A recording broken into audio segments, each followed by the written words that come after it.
so we'll talk a little bit about my ride. So I'll start with the front. Up the front, it looks fairly stock standard, but this is actually a latest generation Rhino bar.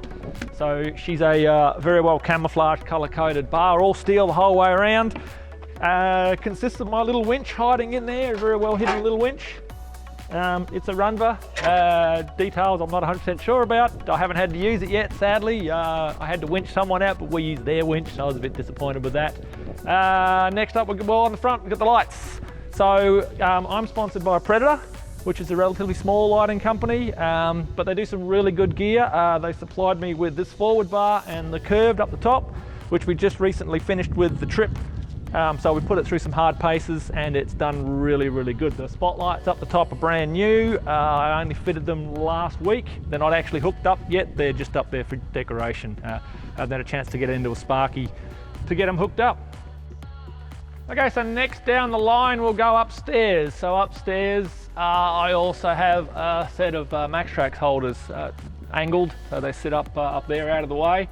Haven't actually put a set of MaxTrax on them. I don't actually own a set of MaxTrax yet, but that'll be one of my next purchases. My CB aerial is on, it's able to put it down up high, so I only need I might need a bigger aerial, but this does the trick because up high it gets fairly good range and I can get it out of the way when I'm in the civilization. Working lights. So I have two lights on either side that are also from Predator that I had too. I got myself a longer bar so they could sit on the outside. I got one on each side. The other side looks forwards under my awning, and this one looks back, which obviously I'll have. I've got my fridge and whatnot in the back of the truck, so it lights up the back area when I'm there. Drawers and everything. I'm got a little kitchenette made up for it. It's not 100% built yet, and I'm going to set that up towards the rear, so that light will be good. I'm going to get them dimmable. So they are quite big lights, so they're not so in your face, able to dim them down. Again, they're not hooked up either. They're just there for show at the moment. When I get it booked into a Sparky, I'll get them sorted up. There's a few electric things I've got to get set up yet before she's complete. Also upstairs, I have my Backtrack tent. It's a good little tent. There's another video with a review on it. Great tent, comfortable tent. It does have some build quality issues, which I will bring up on the video. Unfortunately, it's quite rushed development, so yeah, there's a few issues with it. The best thing about this, I do like though, I bought the expensive option because I like the creature comforts. I did set this car up to be set up really, really quickly. All you got to do is hit a magic button and it sets up self automatically. You don't have to do anything. It's as easy as that.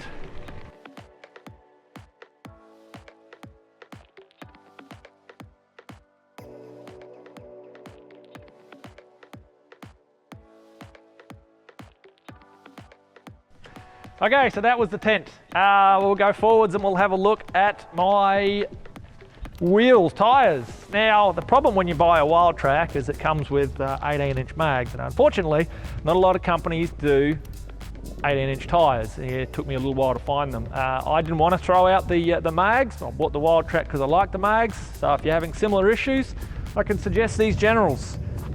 Generals do muds and all-terrains that fit 18s. So a gentleman by the name of Vedran who looks after Continental Generals, I believe they are, in Australia.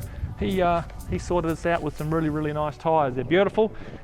We've got, they would have about 15,000 Ks on them now. They're still really, really good nick. I haven't got me bogged yet. I had to have a few attempts at some sand hills, but they've been brilliant. Okay, so one thing I also want to talk about when I first bought it, the first thing I did was get it clear wrapped. Four-wheel drive, especially up here, well, four-wheel drives in general. You get pinstriping, you can ruin, you know, Christ knows how expensive your paint job is. Ford paint is notoriously thin, scratches to the steel like that. So yeah, I got it clear wrapped by a local crafter company, Signs West. Did a beautiful job. You can barely tell. As you can see, if you get up nice and close, it has got a bit of pinstriping from our recent trip, but it's in the wrap. So all I got to do when I want it to look back to mint or salad, I just peel the wrap off and she's brand new. Normally I leave it hooked up, but because I've had the tent offline, I haven't had it on a ting.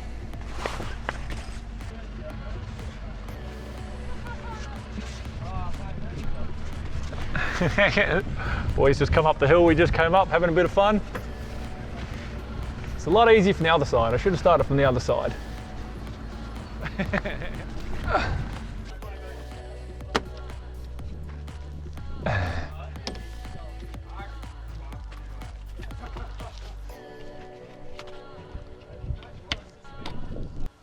Okay, so that's the tent fully set up. As you can see, it's quite big, it's quite spacious. I do like it for the fact that it raises completely up. It's not one of the clams. I'm quite tall, so being able to sit up at any point is a great feature. Down the back, it's pretty normal. I do have ARB drawers in there.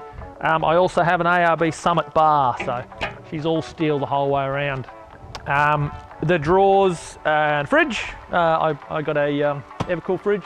The reason I quite like this one is because it's got a can holder that pops out the side, so you don't have to go digging through all your food to get your drinks underneath. It pops out and a full 24 can sit inside the bottom of it. Suspension. Now when I went on the trip we just did, I didn't have a suspension upgrade. I didn't want to get a suspension upgrade. Thank Christ I did get a suspension upgrade, because it would have beaten the stock standards to death. So one of our sponsors, Toyo Tune down in Perth, brilliant bunch of guys. They set it up with overnight, dropped everything and put it in, and set us up with the full suspension package, Bilstein shocks, King Springs and Tough Dog leafs, and they basically did it on the spot for me like that. Yeah, great bunch of guys. They also did all the wiring for the lights at the same time for me. This was just before we did one of our trips just recently.